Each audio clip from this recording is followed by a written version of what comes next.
unpack. We unpack. We unpack. Coming to you live, Boxingego unpack. Yeah. We unpack. We unpack. We unpack. Coming to you live.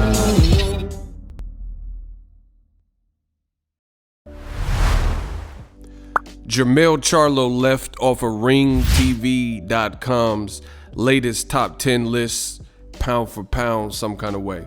And we're going to talk about it in this video. What up, Fight World? It's your boy Ego, and I'm back with some more boxing. Make sure you smash the like button. Also, subscribe to my channel for the latest and greatest in boxing. Make sure you click the link in the description to order TUBEBUDDY. TUBEBUDDY is a browser extension for YouTube. You can add on. There's a ton of personalized features to help take your YouTube channel to the next level. Regardless of what your channel is about, TUBEBUDDY can help. I've personally been using TUBEBUDDY for years, and it's helped my channel in a lot of ways. Just a lot of features that you can't find, baked in to the YouTube platform. So give TUBEBUDDY a spin. Click the link in the description. It takes money to make money. If you're serious about your channel, definitely consider TUBEBUDDY. Use my link in the description. Now, I made a video, but I want to make another one because it's my channel. So hit the bell icon for the latest and greatest. This is regarding Jermall Charlo being excluded from the Ring Magazine top 10 newest list. Now, there's really no excuse for this because this list came out, the end of March, end of April. And to this point, everything that Charlo has done has already been accomplished as of last year, meaning his last fight was in October of 2020. So if you're doing an updated list late March, early April, you would have the data of Charlo's last fights. So it's not like you made the list and then he just fought, or he's fighting this weekend or something, and you don't know the outcome. So Charlo's last fight, he fought a unification with Jeison Rosario. Jeison Rosario was bigger than Charlo. He's a big guy in general for the 154 weight class. It was a dangerous fight. Unlike other opponents like Canelo versus Avni Yildirim or Kamil Sesmeta, Rosario looked extremely dangerous in the fight, and he looked like he showed up to fight. He was in good shape, and he was trying to get to Charlo. So, that fight card with the Derevyanchenko and Big Charlo, Jermall, and it also had a second part with Jermall Charlo and Jeison Rosario. I feel like that was on pins and needles, that particular fight, because you knew there was inherent danger. And Rosario was stalking Charlo. Charlo was boxing very well, great game plan. And out of nowhere, he drops Jeison Rosario. Jeison Rosario kind of shakes it off, and he gets back into the fight. And it's just a dangerous fight because it's combustible. These guys have the power to hurt each other. And these are the fights that I love, that I adore watching, just because it's, there's inherent danger. You just don't know how it's going to play out. And that's why we all watch boxing, or at least me, that high-speed chess match, two guys that are capable of winning, and then one pulls out. That's exactly what Jermall Charlo did. However, despite that victory and a career that consists of names like Vanes Martirosyan, Gabe Rosado, John Jackson, 2 fights with Tony Harrison, who's a clever boxer from the Midwest, where all the best fighters come from, as the Mayweather family. Rest in peace to Roger Mayweather. He's one of the people that coined that. Despite all these things, unifications, taking tall orders, executing mandatories in the fashion that he did, just put this in perspective. This is why I'm going to keep talking about this subject, because I feel like boxing has crossed the line and is highly disrespectful. So just stand up for something real. I got some good things in store for the channel. There's multiple ways to support. Smash the like button if you enjoy what I'm doing. CashApp, $Boxingego. But we gonna do our own thing, and with your help, that'll allow us to expand our reach. But it's just a huge injustice as far as I'm concerned regarding Jermall Charlo, because he is like, what are you doing all this stuff for if you're not even going to be embraced by some of boxing media?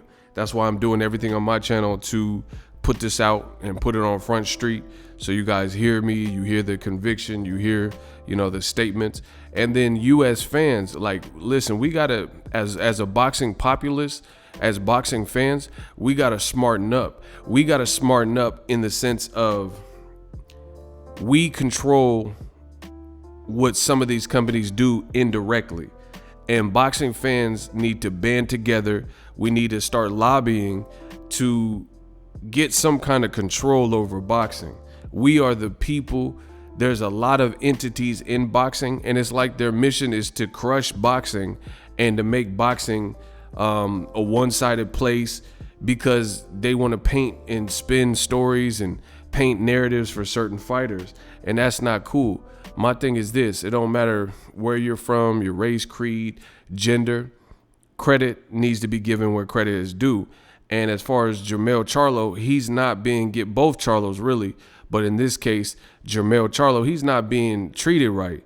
So we got to stand up for something and, put our foot down as boxing fans of what we're going to allow. Like, boxing before, it's always had controversy, where controversial judge outcome or a referee made a questionable call or premature stoppage. That's just stuff we deal with every day, for years if you're a boxing fan. But these agendas and segregating certain fighters and lists like this, I've called this out before, and I guess maybe they don't think we strong enough. So I need Ego's Army Digital Mob. We gotta ride. We gotta start saying no to things that aren't cool in the sport of boxing. And it's that simple. We gotta start speaking with our wallets.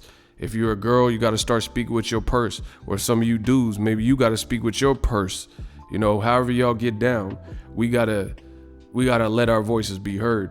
And this is absurd that Jermall Charlo has the Ring Magazine belt and can't crack the top 10. And I've called this out before. So I'm gonna keep doing it. And ain't nobody gonna do nothing about it. Right? So Jermall Charlo is just like, how can this be explained? You have guys like, in a way, good fighter, very, talented, skill. See, and my type of upbringing, I always had OGs in my life, kicked it with some older people as well, and people my age. But my OGs, helped me, put me on the right path. And one thing I learned from my upbringing out here in California, the best state, and being out in the Bay, is you gotta get in where you fit in, and you don't have to dim somebody else's light so you can shine. Like, that's one thing that I've realized. A lot of people have a crabs in a bucket type of mentality, so they'll, in effect, try to deluminate what somebody else is doing or hate on them or talk about this and that to shine themselves. And if you're a true alpha male and you're confident in what you're doing, you don't have to do that. So I'm not going to say anything bad about a guy like Nayao in a way, in terms of like he's bad. Like, to build Charlo up, they can both be great fighters. But the point I'm making is this: how do you put Nayao and Nui at the number 2 spot above Crawford, above Errol Spence? What is this based on? This is a pound for pound list.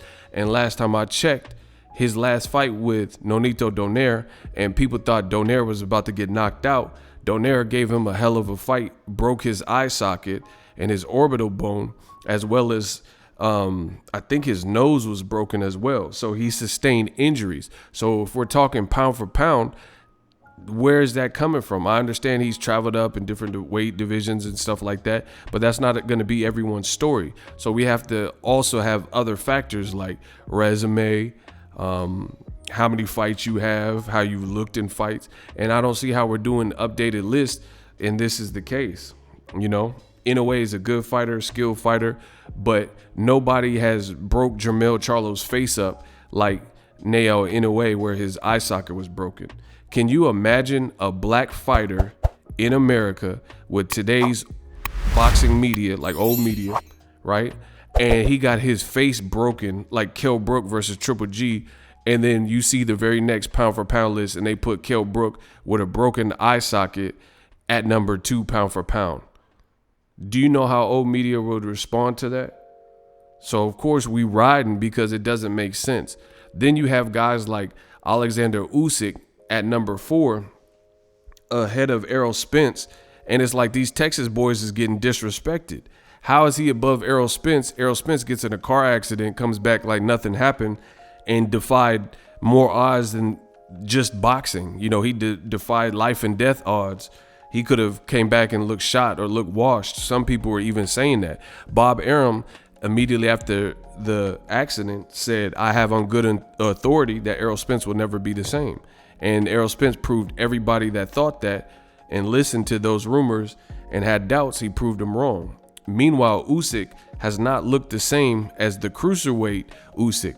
They gave him all this praise, said he's the next Evander Holyfield, and, you know, said he can beat Deontay Wilder. Now they don't even talk about Usyk fighting Deontay Wilder because they know what would happen. And somehow he's ahead of Errol Spence. So my thing is, how can we make this make sense? What kind of ranking system does Ring have where, to my knowledge, Usyk doesn't have a Ring magazine belt unless it's from cruiserweight, you know? And either way, if you look at his most recent performances, this is a recent pound for pound list that was updated. How is he still here? You know, you got 2 Ukrainian people, you know, Vasyl Lomachenko, and Lomachenko is coming off of a loss. So it's like, how do guys just mysteriously, it sounds like a Paulie Malignaggi list or something, where it's like you trying to put the fighters you want or Eastern European fighters or whatever. It's like Lomachenko's directly coming off a loss. How he pound for pound? He got less than 20 fights and he got 2 losses. But Jermall Charlo arguably is undefeated. You know, that Tony Harrison could have went either way, according to a lot of people. And he came back and avenged that, something Lomachenko ain't done. Lomachenko didn't come back and avenge the Salido fight. And he hasn't avenged the Teofimo fight as well. So we have to see what the next move is for Lomachenko. None of this stuff can really be addressed in a proper way with boxing facts that makes sense. So we riding. Shout out to Jermall Charlo Lions only. We gonna force the boxing world to give them credit. And the crazy thing is, old media can do all this, but they're still lit. They're still lit no matter what, and we still gonna support no matter what. So try again. You know, this list is garbage. You got a ton of people who are ranked too high, shouldn't be on the list altogether, things like that. They have in at number 10, Kazuto Ioka, because he beat some other dude at 115 pounds recently. I forgot dude's name, the other Japanese dude he just fought, right? But look at what Jermall Charlo's doing. You mean to tell me he ain't fought the apt names in his division? He just unified, and he got the Ring magazine belt. What?